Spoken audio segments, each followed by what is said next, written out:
For anyone who has watched the 2 Kawasaki reviews I've done, and I've got one more, where I don't compare the 2 against each other, but I review it individually.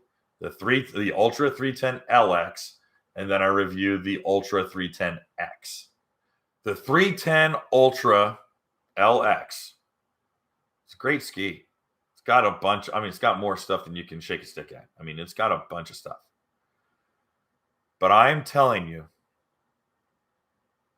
the X is demonstrably more fun. It's more fun. It's less stuff in your face.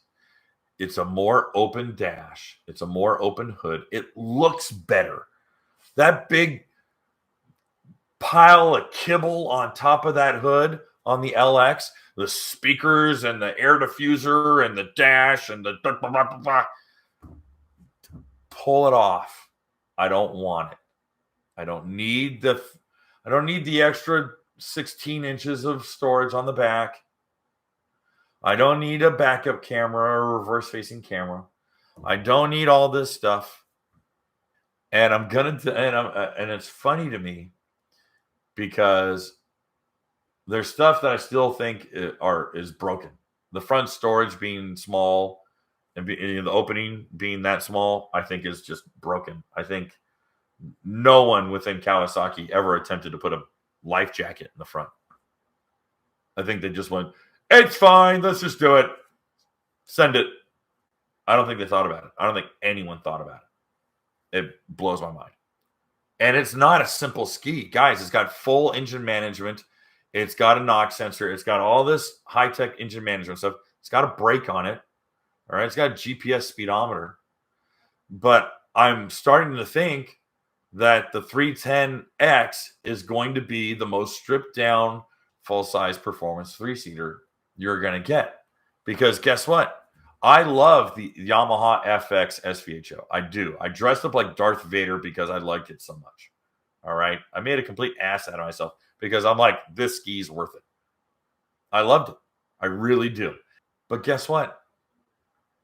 A new one right now comes standard with sound.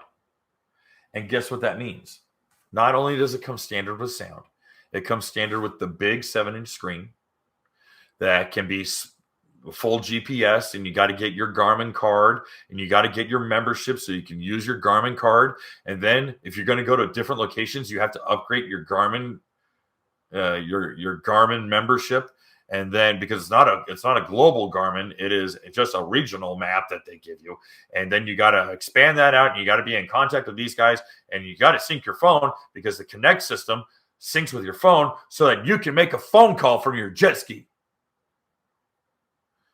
And I'm in my head going, I don't want to make a phone call from my jet ski. I don't want them to hear me.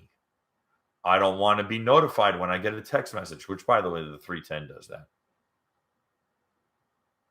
Ultra does that. You can't dictate a text message, but it'll tell you if you have an email or a text message.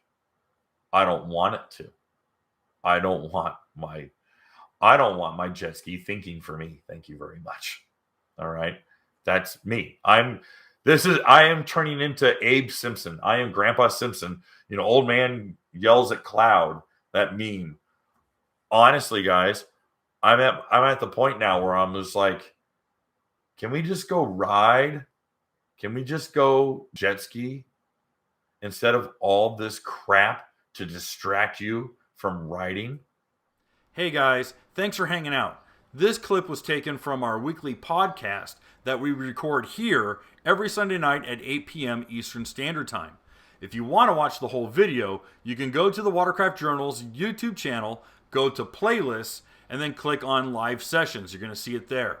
Otherwise, go ahead and leave a like, a comment, and definitely subscribe to the channel. It helps us grow. And again, thanks again for watching our videos, and we hope to see you soon.